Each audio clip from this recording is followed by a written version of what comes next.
Panibagong araw at panibagong pagsubok nga na naman ngayong araw mga mamis, at dito ko nga ulit sisimulan sa aking munting kusina. Nakapagsaing naman na ako kanina, kaya ngayon naman ang lulutuin ko ay yung uulamin namin. Galing nga akong Robinson kanina kasi bumili ako ng cheese. Tas naalala ko, wala pa pala kaming ipapartner sa natira kong repolyo nung nakaraan na niluto ko.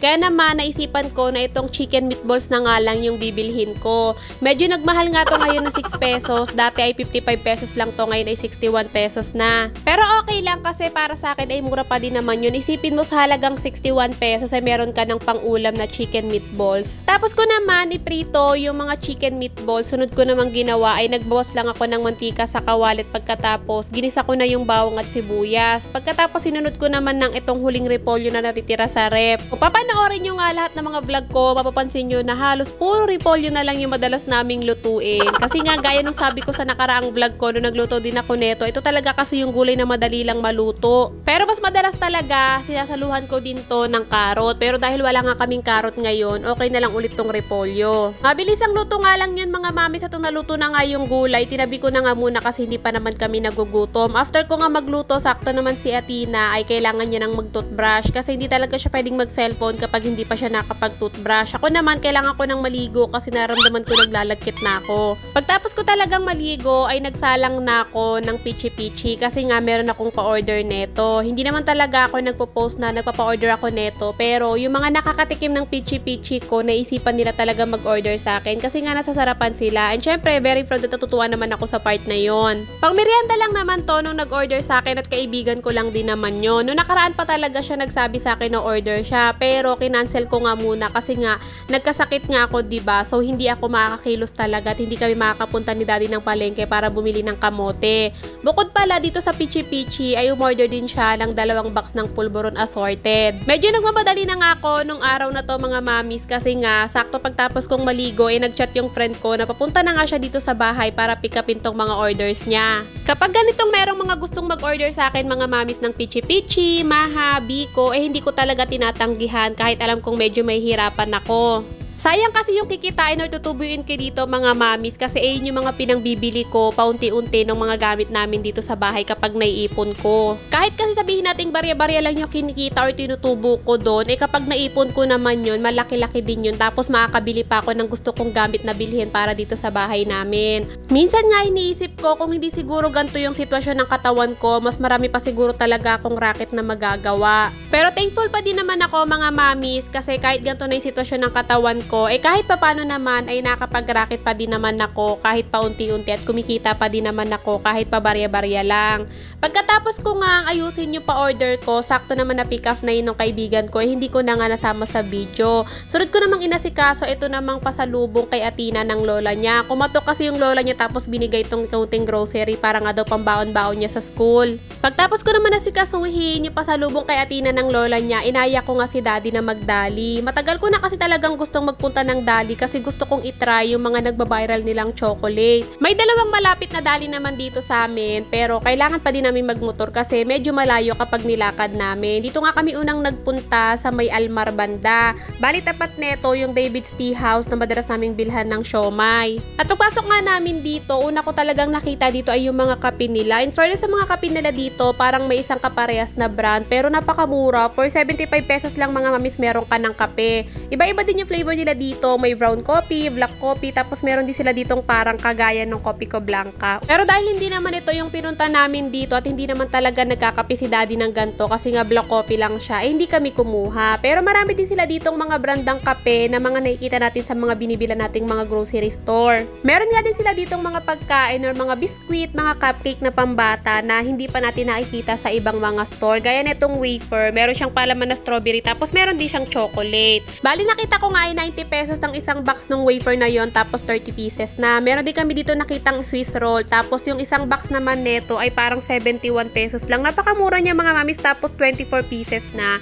Meron din ako dito nakitang chocolate na parang kagaya ng flat tops, 22 pesos. Tapos may mga chocolate din dito. Isa to sa mga nakikita ko nagba-viral pero hindi ako bumili kasi hindi ito talaga yung punta ko dito. Meron nga din ditong chocolate na parang merong mani sa loob tapos 6 pesos lang siya. And ito, isa din to sa mga nakikita kong mga nagba-viral, yung Obini, tapos iba-iba yung flavor niya. May chocolate, may ube. Hindi ko natandaan yung presyo nito mga mamis, pero alam ko mura lang din yan. And magandang idea din yung pambaon ng mga anak natin sa school kasi nga tinapay siya. Meron din pala sila ditong mga palaman. And ang mura ng palaman na chocolate nila dito mga mamis nasa 79 pesos lang. Kasi kapag binili natin to sa ibang mga grocery store na malalaki, parang nasa 100 plus na to.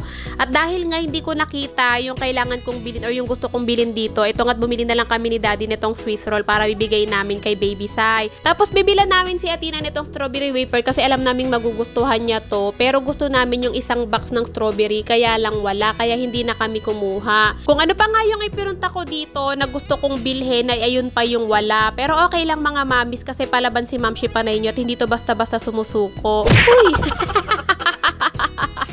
Inaya ko nga si Daddy sa mga iba pang Dali store pagkatapos namin dito. And finally nga, pagpunta namin sa isang Dali na medyo malayo sa amin, ito ang nakita ko na yung pinakagusto kong chocolate na bilhin. Pero yun nga lang, wala pa rin yung flavor na gusto ko. Dalawang flavor kasi yung meron neto, cookies and cream, tapos ito nga merong mga caramel, tapos peanut. So para nga hindi tuluyang sumama yung loob ko at hindi ako tuluyang umiyak, kinuha ko na nga lang yun para lang matikman ko na din yun. At pagkatapos dito nakakita ako ng maraming stock na strawberry wafer, kaya kumuha na nga din ako kasi hindi namin nabilan kanina si Athena sa isang Dali store. Totoo pala talaga ang chismis mga mamis no, na talagang mura ang mga bilihin dito sa Dali, lalo na kapag kailangan mo bumili ng mga pambaon ng mga anak mo sa school, ay dito ka lang talaga magpunta kasi maraming mura dito. Bali nakapagbayad na nga ako, hindi na ako nanghingi ng supot or ng paper bag kasi nga meron naman na kami ni Daddy. Nakauwi na nga kami ni Daddy. Tignan nyo naman, napakalaki ng chocolate na to. Akala ko nung una, 170 pesos to. Ayun pa naman yung sinabi ko sa kaibigan ko. Pero 135 pesos lang pala. Matagal na talagang nagbabiral tong chocolate na to. Simula nung nagkaroon ng Dali. Pero hindi nga ako makabili-bili kasi walang malapit na Dali sa amin dito dati. Pero ngayon, dalawa-dalawa yung malapit na Dali sa amin dito. Wala akong planong ubusin tong malaking chocolate na to mga mamis. Tumikim lang ako ng 4 na square para lang mawala yung cravings ko. So, ang mangyayari sa chocolate na to ngayon, may stock muna to sa rep. Kapag meron akong dumating na bisita, ito yung papakain ko sa kanila.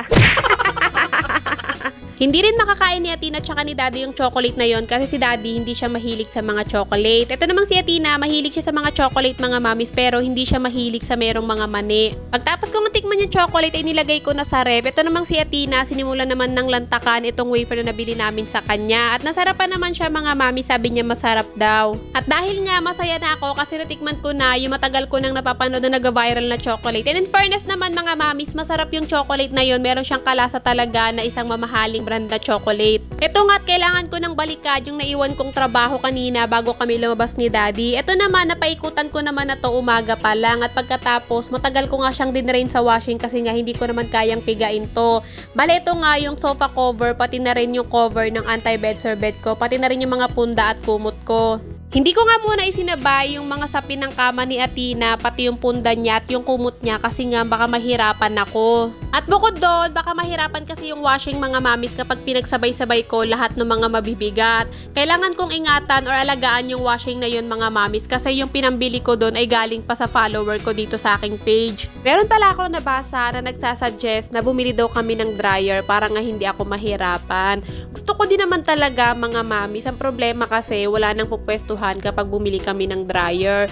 Mukha lang talagang malaki itong apartment na tinitirhan namin o inuupahan namin pero saktong-sakto lang talaga to. Totoo nga lang, si Daddy rin talaga mga mami sinasuggest nga niya na bumili na din kami ng dryer pero pinag-iisipan namin kung saan namin siya pwedeng ilagay kung sakaling bibili kami. Pero hindi para naman din kasi agad-agad kasi nga alam nyo naman marami kaming obligasyon sa buhay. Pagkatapos ko nga isampay yung mga nilaban ko na mga sapin sa kama, sa sopa, sunod ko naman nilaban ay yung mga uniform ni Athena. Pero sa lababo ko na nga lang nilabhan kasi nga 2 uniform lang naman to at isang palda para hindi ko napapaikutin sa washing at hindi na rin ako matagalan. Gaya ng dati, kailangan ko maglaba ng maglaba hanggat hindi pa kinukuha o hanggat hindi pa kailangan ng kapitbahay ko ng kanyang sampayan kasi kinabukasan kailangan ko na ulit isoli yun.